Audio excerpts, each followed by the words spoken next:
안녕하세요, 여러분. 오늘은 저도 뉴스 보다가 진짜 이거 생각보다 빠른데 싶었던 소식을 들고 왔어요.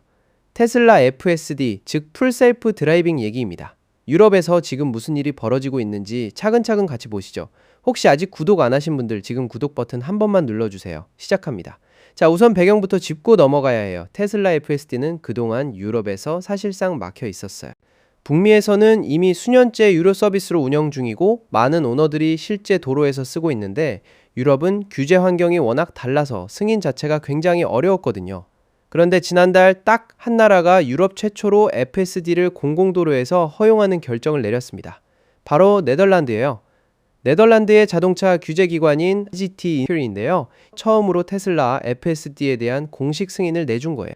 그리고 그 결정이 내려진 직후부터 네덜란드 현지의 테슬라 오너들, 즉 최초 공개 테스터들에게 FSD가 실제로 배포되기 시작했습니다. 유럽 최초라는 타이틀이 붙은 진짜 역사적인 순간이었죠.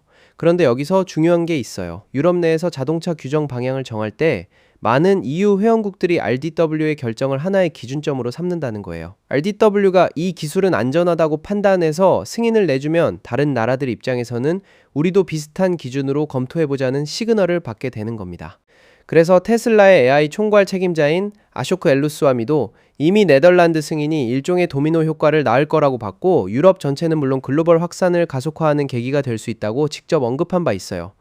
그리고 실제로 그 도미노가 움직이기 시작했습니다. 스웨덴이 자체 테스트 절차를 빠르게 진행하면서 RDW의 결정을 분석하고 있다는 게 알려졌고요.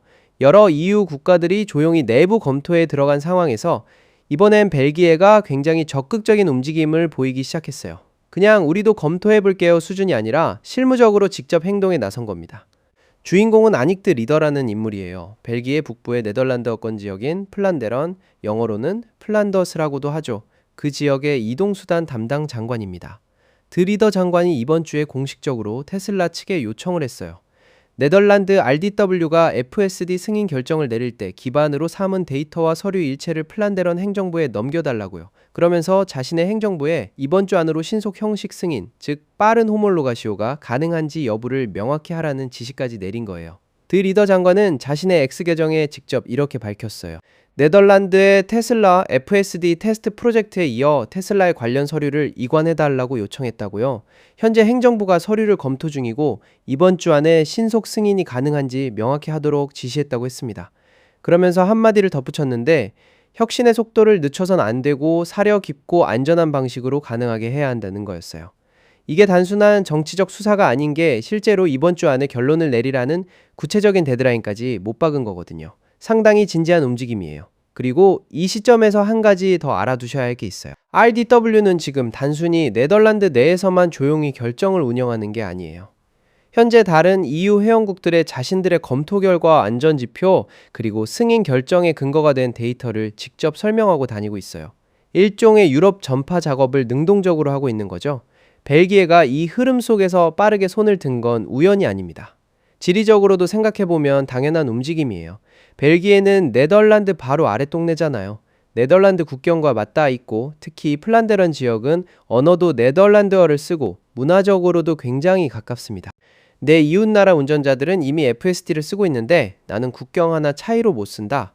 정치적으로도 압박이 클 수밖에 없어요. 이런 지리적, 문화적 근접성이 벨기에의 빠른 대응을 이끌어낸 실질적인 배경 중 하나입니다. 이제 유럽 버전 FSD 자체에 대해서도 잠깐 짚어드릴게요. 유럽에 배포된 FSD는 그냥 북미 버전을 그대로 가져다 쓴 게 아니에요. 유럽 도로 환경에 맞게 전용 UI 변경이 적용됐고 유럽 특유의 도로 규칙을 준수하는 전용 동작 방식도 따로 설계가 됐어요. 예를 들어 유럽은 로터리 진입 방식, 차선 우선순위 규칙, 신호 체계가 북미랑 다른 부분이 꽤 있거든요. 테슬라가 이걸 그냥 무시하고 북미 로직으로 돌렸다가는 바로 사고 납니다. 그래서 별도로 개발한 거고요. 그 정도로 유럽 시장을 진지하게 공략하고 있다는 얘기이기도 해요. 물론 마냥 순탄하지만은 않아요. 네덜란드 현지에서 이미 몇 가지 문제가 터지고 있거든요. 첫 번째는 구매 방식 변경 문제예요. 테슬라가 네덜란드에서 FSD 일회성 구매 옵션을 오는 5월 15일부터 종료한다고 밝혔어요. 북미처럼 구독 모델로만 운영한다는 거죠. 이게 일부 오너들 입장에선 꽤 불만스러운 변화예요. 내 차인데 내가 완전히 소유할 수 있는 방식으로 기능을 사야 하는 거 아니냐는 정서가 있거든요. 두 번째는 구형 하드웨어 오너들의 불만이에요. 테슬라 차량에는 HW3, 즉 하드웨어 3버전을 탑재한 구형 차들이 있는데요. 현재 이 차량들에는 FSD가 아직 제공이 안 되고 있어요. 거기다가 테슬라가 공식적으로 HW3 차량에서는 비감독 자율주행, 즉 운전자 없이 스스로 달리는 수준의 자율주행은 불가능하다고 못 박았어요. 이게 굉장히 중요한 발표인 게 HW3 오너들은 언제가 됐든 FSD의 최종 버전을 경험할 수 없다는 의미거든요. 이 오너들이 현재 글로벌 공동행동까지 조직하고 있다고 해요. 단순히 좀 늦어서 화가 난다 수준이 아니라 자신들이 구매할 때 들었던 약속과 지금 현실이 다르다는 분노에 가까운 움직임입니다. 테슬라는 이 HW3 차량들을 위한 최신 FSD 빌드의 경량화 버전을 올 여름 이후에 제공하겠다고 약속은 했어요. 하지만 많은 오너들이 이미 기다리다 지쳐있는 상태고 그 약속 자체를 100% 신뢰하는 분위기도 아니에요.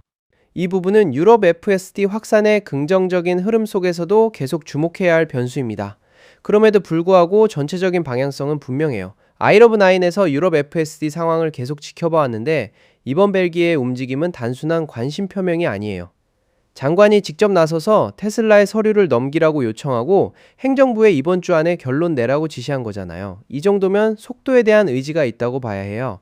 플란데런 행정부가 실제로 신속 승인을 결정한다면 벨기에는 네덜란드에 이어 두 번째로 유럽에서 FSD를 허용한 나라가 되는 거예요.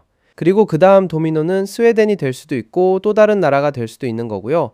유럽 이동수단의 판도가 자율주행 쪽으로 기울기 시작했다는 건 이제 방향성의 문제가 아니라 속도의 문제가 됐다는 느낌이 듭니다. 앞으로 이 상황이 어떻게 전개될지 저도 계속 따라가면서 업데이트 드릴게요. 오늘 영상 도움이 됐다면 좋아요 한번 눌러주시고 알림 설정도 켜두시면 다음 소식 놓치지 않을 수 있어요. 오늘도 봐주셔서 감사합니다.